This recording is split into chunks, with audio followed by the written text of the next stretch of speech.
eu louvo a Deus pela vida, pela minha salvação, louvo a vida pela vida do meu bispo Saulo Moura, né, onde eu e minha noiva congrego. Louvo a Deus pela vida do pastor Oswaldo. Ele mesmo disse, né, eu fui um dos primeiros que eu olhei para ele e falei, Oswaldo, ainda eu sou chamado de pastor na sua vida. Depois que eu pude reencontrá-lo e fiquei sabendo da novidade, fiquei muito feliz de saber que Deus já está usando ele, né, nesse ministério. Eu também queria, antes de mais nada, apresentar algumas pessoas que vieram comigo, né? Eu também sou coordenador terapêutico de uma clínica, eu trabalho com clínica de dependentes químicos lá em Minas Gerais, né? E tem alguns amigos que me acompanham. Hoje está aqui comigo o Thiago Pinheiro, vou colocar em pé. Esse é o do Rio de Janeiro, lá de Petrópolis. A gente lê a Bíblia para ver alguns milagres, mas se ele contasse metade, com 10 minutos da vida dele aqui, tenho certeza que muitos irmãos aqui iriam rever os seus conceitos sobre o Evangelho. Mas posso dizer que hoje ele está aí, está cursando aí, faculdade de Direito, está cursando o objetivo. Ele veio também, né, da onde eu e o pastor Oswaldo viemos do nada, né? Mas Deus é perito nisso. A palavra dele já fala que ele escolhe aqueles que não são, para confundir aqueles que são. Aleluia! Obrigado pela presença, meu amigo, mais uma vez, por estar comigo aqui. Também está comigo.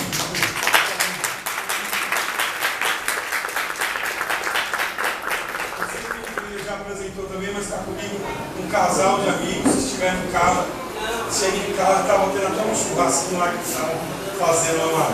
Eu cheguei, fui para a igreja, então que eu estou recebendo um convite, a qual eu não posso negar esse convite.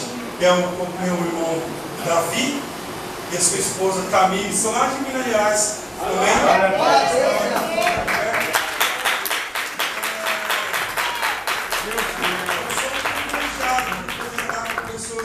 Igual esses dois, esse casal que são, sem dúvida, fora do comum, fora do normal, como dois seres humanos fantásticos que Deus tem usado para abençoar a minha vida. E eu louvo a Deus pela vida de vocês. Obrigado também por estarem aqui. O Victor, né, que é o meu pequeno, tem 15 anos, é de Minas Gerais também, ele está em Piratiba. Acho que vocês nunca ouviram falar porque eu acho que ainda não está no mapa. Mas é uma cidadezinha lá de Minas Gerais, onde a Coca-Cola chegou semana passada. É uma cidade bem grande e que hoje ele está aqui comigo. Eu estou passando aqui em São Paulo, ele veio, é uma bênção também. Eu louvo a Deus pela sua vida e por você estar aqui comigo. Aleluia, glória a Deus.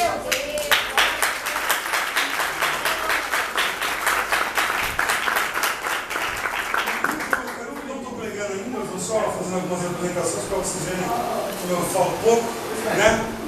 1 Samuel capítulo 16, verso 7, o profeta Samuel ele recebe uma repreensão do Senhor, né? Que quando entra o primeiro filho de Jessé, ele já fala ao seu coração: eis que está diante de mim um rei, ao qual Deus pediu para que eu consagrasse, eu ungisse.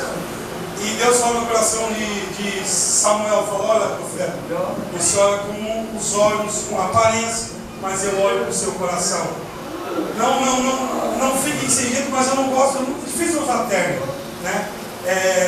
Dia 6 de junho eu vou ter que usar, porque eu vou estar casando, né? Glória a Deus. Mas sempre quando eu ministro, eu costumo vir de tênis, calça jeans, camisa polo, eu respeito cada ministério, mas eu não ligo muito para aparência, tá bom? Então eu peço aos irmãos que não olhem para a minha aparência assim, o que Deus vai fazer aqui nessa noite. Fala para o irmão que está do seu lado assim: olha.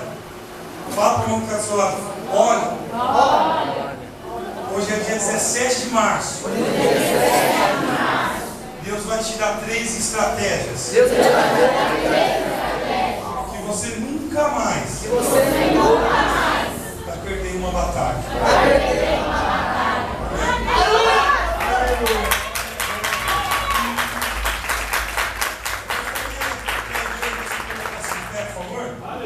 Vamos ler. Gostaria que a gente tivesse com a sua Bíblia, abrisse no livro do Evangelho de segundo escreveu Marcos, no capítulo 2. Glória a Deus. Verso de número 9. O livro é do Evangelho de Marcos, capítulo 2, o versículo é de número 9.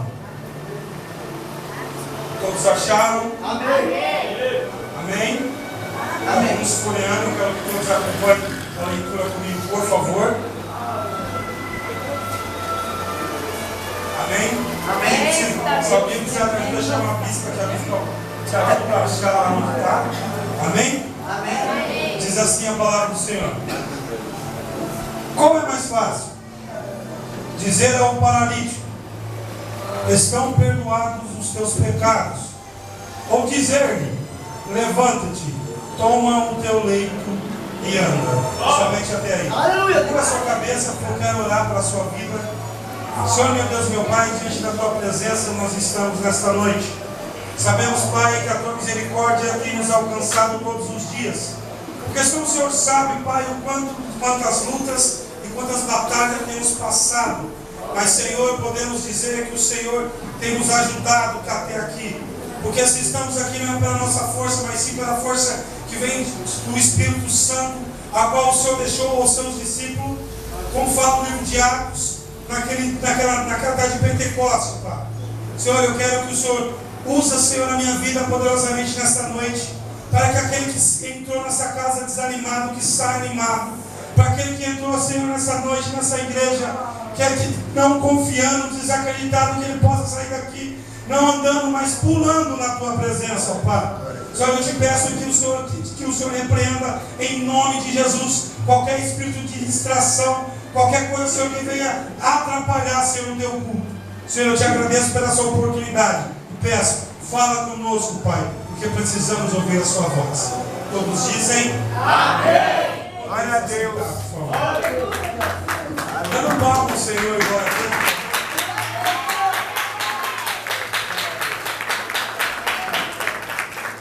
Queridos, estamos diante de um dos textos da Bíblia mais intrigantes, posso dizer isso para aqueles amados irmãos que costumam ler a Bíblia, né? Está diante de nós um texto a qual Deus, Jesus, ele fala, ele conhece o coração do homem e ele pega e fala no versículo 9: qual é mais fácil dizer ao paralítico: estão perdoados os teus pecados, ou dizer-lhe: levanta, toma o teu leito e anda? Hoje Deus vai revelar aqui nessa palavra um pouco da personalidade, eu posso dizer, uma característica de Deus, que talvez nós cristãos de hoje em dia havemos perdendo essa essência que só encontramos nesse capítulo, nessa história a qual Marcos narra. Se a gente pegar desde o início do capítulo 2, vamos estar percebendo que começa falando que existe um paralítico. E algumas pessoas dizem que entrava em Cafarnaum, em uma casa, e logo se ajuntava muita gente, porque onde Jesus estava, ali se ajuntava muita gente, né? Não tinha mídia, não tinha nada, mas aonde Deus passou, Deus deixou história, Jesus fez história, e até hoje a gente fala no nome dele. Vai dizer que um paralítico convenceu 4 amigos a levá-lo até Jesus. Aí eu começo a viajar e peço que você, por favor, entre nessa viagem junto comigo e vamos imaginar um paralítico que não, ele sonha, o sonho dele é poder andar um dia, mas isso aos olhos humanos, aos olhos dos seres humanos, isso é impossível. Ele ouve falar que existe um homem chamado Jesus que está ressuscitando mortos, que está dando visão aos cegos, que está fazendo milagres e maravilhas no meio do povo. Creio eu que nasce dentro desse paralítico uma esperança. Esperança é essa que eu acredito também que nós estamos aqui hoje. Esperança é essa que nos trouxe até aqui nesta noite, acreditando que Deus fará algo sobrenatural nessa vida. Porque talvez, não sei se o pastor Oswaldo deve ter dado seu testemunho aqui, eu creio que esse testemunho é forte, o testemunho dele, né? Hoje eu não vou falar do meu, porque Deus não quer que eu fale, não vou falar só com o irmão, mas nós podemos dizer que Tem uma frase que eu digo que é assim, ó, quando o mundo nos abandona, a dor é suportável, irmão. Mas quando nós nos abandonamos, a dor ela é insuportável, né? Quando esse paralítico fala para ele, olha, existe um homem que está curando, ele pega e começa a 4 amigos. Aí eu olho, eu começo a pensar, meu amigo, o pastor Oswaldo, quão difícil é a gente virar para alguém hoje e dizer, ali está meu amigo, ali está o Davi é meu amigo, o pastor Oswaldo é meu amigo. Como é difícil a gente convencer alguém a caminhar do nosso lado. Como é difícil convencer alguém a sonhar junto com a gente. Como é difícil convencer uma pessoa. Esse paralítico convenceu 2. Aleluia, Deus. Eu convenci uma a casar comigo. Glória a Deus. Ele convenceu 4. Aleluia, papai. Ele convenceu 4 amigos. Eu vejo que nos tempos de hoje, irmão, infelizmente, quantos irmãos da fé vêm desistindo do seu chamado? Quantas pessoas vêm desistindo dos seus sonhos? Quantas pessoas vêm desistindo daquilo que ele acredita, daquilo que é o Eu, alguns anos atrás, estava nesse mesmo caminho. Tinha jogado a toalha, eu não tinha mais força para nada.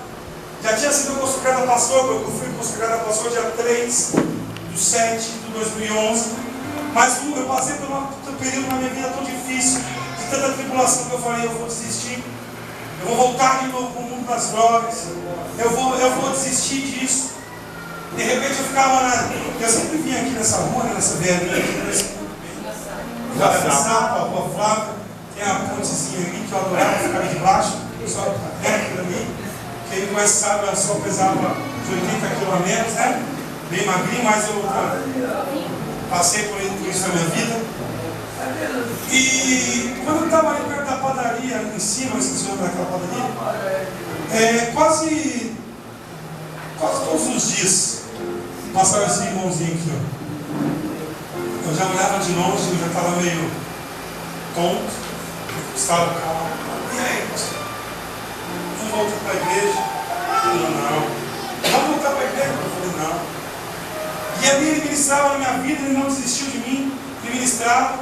E quando ele ia embora, e quando o efeito da droga passava, aquela semente que ele tinha plantado no meu coração me incomodava. Aleluia a Deus. Glória a Deus. Ele continuava falando, olha pastor, tem jeito, a gente vai conseguir, olha, estamos juntos, olha, vem aqui, vamos juntos, vamos lá, vamos conseguir. E logicamente por Deus, mas por o irmão, como o pastor Oswaldo, como o meu bispo Salmoura, chegou para mim, no dia que eu entrei na igreja dele, ele falou, pastor, eu compro a sua Bíblia. Aleluia, Deus. Eu falei, bispo, nós vamos falar o nome do Senhor. Ele falou, pastor, eu sei o que Deus tem na sua vida, e ainda existe homens e mulheres de Deus que pregam a palavra e que tem na sua vida. Glória a Deus. Aquele dia ele me pegou pela mão e falou, pastor, eu vejo lá na frente, e o senhor vai voltar a pregar, o senhor vai voltar no seu ministério. Falo isso, irmão, porque o primeiro tópico dessa mensagem é sobre relacionamento. Como eu tenho desenvolvido o relacionamento dentro da igreja, dentro da minha casa, dentro do meu relacionamento amoroso, dentro do meu relacionamento de amizade, dentro do meu relacionamento dentro da igreja.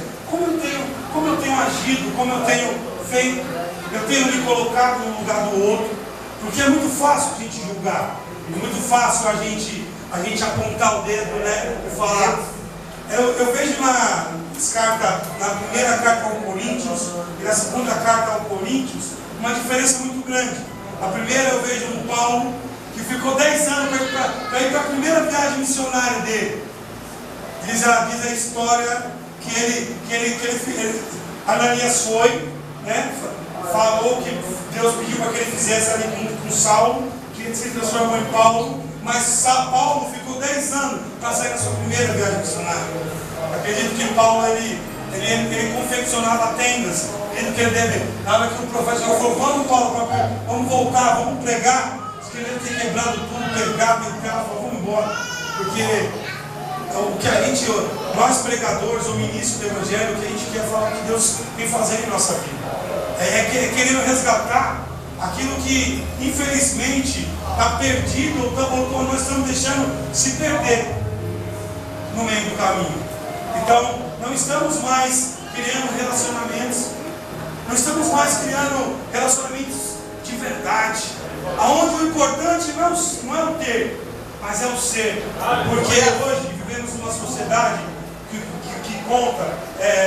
Que marca é o tênis que você está usando? Qual que é a marca da camisa que o irmão está usando? Ou qual é o carro que o irmão está usando? Verdade. Está andando? É verdade. Temos construído relacionamentos de amizade em cima do ter ou em cima do ser.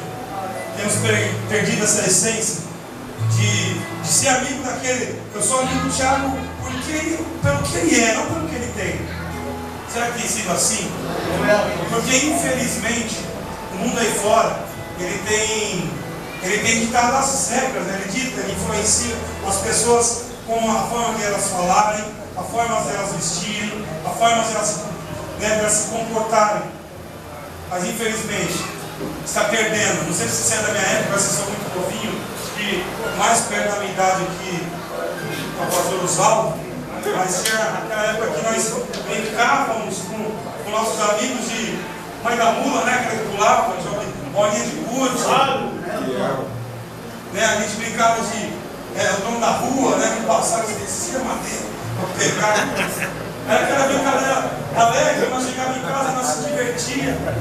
Falava o Thiago risada. Até hoje eu brinco com ele assim, cada madeirada. Hoje em dia, a gente quer tanta coisa, Camires, para ser feliz. A gente quer tanta coisa para poder conquistar a amizade. A gente acha que, será que se eu der um presente para ela vai ser meu amigo? Será que eu sorri para ela vai ser meu amigo? Ou será que, se ela vê que eu comprei um carro novo, ela vai andar comigo? Meu irmão, eu costumo dizer na clínica, ao qual eu sou terapeuta, eu falo assim, o importante não é que dizem, tem um ditado que fala assim, pastor Osvaldo. Os fins, os fins justificam os meios, não é isso? Eu falo, isso é errado. É os meios que justificam os fins, né? É a forma que a gente age hoje, é a que vai dar segurança para a gente estar na frente. Depende do que você está fazendo hoje, é que vai te dar segurança lá na frente. Eu quero crescer, lógico que eu quero. Eu quero ser um homem bem-sucedido, lógico que eu quero. Eu quero conquistar coisas na minha vida, lógico que eu quero, mas não de qualquer jeito, não de qualquer maneira. Eu quero que Deus esteja no negócio. Eu quero que Deus esteja na frente. Porque não importa, irmão, você correr, você fazer de tudo, querer fazer de tudo para alcançar o que você sonha, passando por cima dos outros, puxando o tapete, falando mal. Aí eu quero ser um pastor, mas para ser pastor, eu vou falar mal do presbítero, eu vou falar mal da igreja, eu vou cantar. Aí você vai chegar lá. Eu tenho uma notícia para você. O inimigo, ele está te ouvindo. E ele sabe o que você quer. E ele vai te dar isso que você quer. O que o inimigo dá. Mas quando você chegar lá, e que você estiver sozinho nessa sala, na sala do seu conforto, você vai estar só você e a sua consciência. E a qual eu digo o Espírito Santo de Deus, que habita dentro de cada um de nós. Alguns, ele não age, ele não faz essas coisas porque a gente não permite, mas ele está lá. A partir do momento que é assoprado o fôlego da vida, a gente recebe como herança o Espírito Santo de Deus. Aí quando você senta lá na sua cadeira e fala, eu cheguei onde eu queria, começa a passar, eu falo na clínica que existe o fenômeno registro automático da memória. E existe mesmo. A gente se recorda de tudo. Aí você vai sentar na mesa ou na sua cadeira e vai se lembrar de quantas pessoas você machucou. Você vai se lembrar de quantas pessoas você feriu, de quantas pessoas você deixou pelo meio do caminho para alcançar aquilo que você deseja. E quando você olhar para o lado, não vai ter um para falar assim, estamos juntos, pastor. Pastor Tio, estou junto com você, nós vamos embora. Você vai pregar, pastor? Vou. Então nós vamos também. Você vai na Zona Sul, pega um carro também. Eu falto na faculdade hoje, pastor. Mas eu vou lá assim, quando ver você pregar. A minha noiva, ela fala, eu estou do seu lado. Vamos junto. A gente precisa começar a criar relacionamentos de amizade, afetivos, familiares, dentro da igreja com a base em Cristo. Esse paralítico, ele tinha uma deficiência física, mas ele tinha algo que eu e vocês deveriam ter, que é esse valor interior que conseguiu convencer 4 pessoas a carregá-lo até o sonho dele. Como está o nosso relacionamento com os nossos amigos? Irmãos, nós não chegaremos a lugar nenhum sozinhos. Deus, ele levanta pessoas para caminhar com a gente. Deus, ele levanta pessoas para nos abençoar e nos ajudar. Então, a segunda parte da mensagem, eu fico mais intrigado ainda, pastor Oswaldo, porque eles carregam esse paralítico. E diz a história da Bíblia, diz a narrativa de Marcos, que quando eles chegam na porta da vida, a casa está cheia, bispo. A casa está lotada. Não tem nem como entrar, Tamires, para dentro dessa casa. Eu, na minha pequena fé, ou na minha estupidez, talvez eu diria para esse paralítico, que é meu amigo, falaria: olha, te trouxe até aqui, irmão. Agora você se vira. Diz a história que tinha tanta gente que não tinha como eles se aproximarem de Jesus. Não tinha como eles se aproximar do milagre dele. Diz a história também, essa história intrigante, e essa uma das mais belas histórias da Bíblia, na minha humilde opinião, que eu imagino um olhando para o outro e fala assim, cansados de tanto carregar aquele paralítico, e um olhando para o outro e fala assim: olha, a minha força já esgotou, foi até aqui. Vamos largar ele por aqui mesmo. Eu já falei de Jesus para ele 1 vez, 2 vezes, 3 vezes, 4 vezes. Eu já falei para ele que Jesus cura, salva, liberta. Eu já disse para ele também que Jesus é o único caminho. Mas ele não quer. Já quero todas as vezes, pastor. Por quê? Eu já fiz a minha parte. Diz a história que Deus dá uma ideia para esses rapazes. Deus. Diz a história que eles olham no telhado.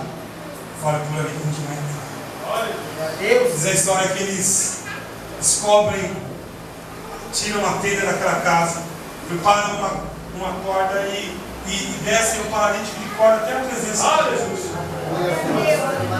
Aí eu já começo a entrar na revelação do Espírito Santo nesse momento.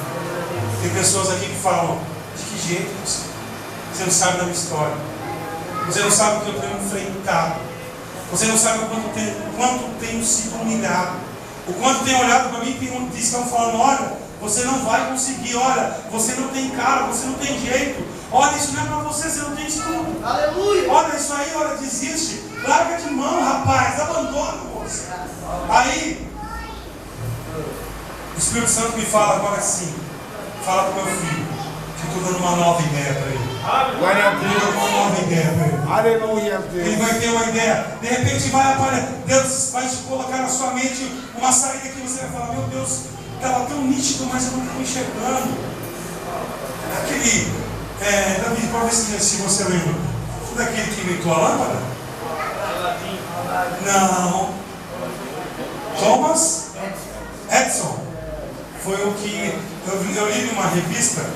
Uma entrevistadora da TV, uma repórter, Renata, ele teve a audácia de perguntar assim: Thomas, como que é fracassar 999 mil vezes? Ele falou: olha, moça, eu não fracassei 999 mil, eu aprendi como não se deve fazer uma lâmpada 999 vezes. Aleluia. O que Deus está falando para você nessa noite, irmão? Você está cansado, continua. É isso aí. É isso. Se estão falando para você que você não vai conseguir, é mentira. Você já vai conseguir. Deus me trouxe aqui nessa noite. Eu já começo a profetizar na sua vida. Que tudo aquilo que Deus tem te prometido, tudo aquilo que você tem sonhado, tudo aquilo que Deus tem colocado no seu coração, você vai alcançar. Podem estar falando: olha, não é para você, você não vai conseguir. Mas Deus fala nessa noite: eu vou dar uma ideia brilhante para você. E você vai sair dessa. Quem crê, diga glória a Deus. Aleluia, Deus. Glória a Deus. De repente, esse paralítico ele para em frente de Jesus. Os fariseus tudo em volta, louco para pegar Jesus Cristo na condenação, para poder matá-lo, humilhá-lo, como fizeram. Deus conhece, Jesus conhecendo o coração deles. Jesus ele vai nos revelar agora. E eu quero que você esteja bem atento porque eu vou te dizer agora. Eu quero que você guarde isso no seu coração. Que dentro de um Deus tão grande, dentro de um Deus tão poderoso, mora um Deus tão simples. Aleluia, Deus. Dentro de um Deus tão grande, dentro de um Deus tão poderoso, mora um Deus tão pequenininho, que se faz pequeno. Pastor, eu não estou te entendendo, você vai entender. Graças a Deus. Jesus fala, perdoados estão os teus pecados. Aí as pessoas olham para Jesus e começam a raçoar, falar por trás de Jesus. Quem é esse que já tem pecado? Que quer falar que perdoa pecados? Ele falou, o que é mais fácil? Perdoar pecados ou falar levantando? Foi tão levantando. Toma teu leite e vai para a tua casa. Deus nesse momento ele revela para mim e para você. Que muitas das vezes nós esperamos que o pregador da noite venha e aponte o dedo para nós e fale, olha, Deus manda te falar. Levanta, anda, vai para a tua casa. Olha, não desiste daquela porta de emprego. Olha, luta pelo teu casamento. Olha, luta pelo seu sonho. Não persista, não desista. Mas eu quero que ele aponte o dedo para mim. Mas Deus ele se revela. E um Deus tão simples que nessa manhã, quando você acordou, ele já estava acordado. Aleluia, Deus. Quando você pensou em abrir os seus olhos, eu não sei se você conseguiu perceber, mas entrou pelas frestas na sua janela alguns raios de sol. Aleluia, Deus. Incomodou talvez o seu olho, o seu olhar. Aqueles que acordam cedo igual a Renata, não, mas aqueles que acordam um pouquinho mais tarde, não deu conta.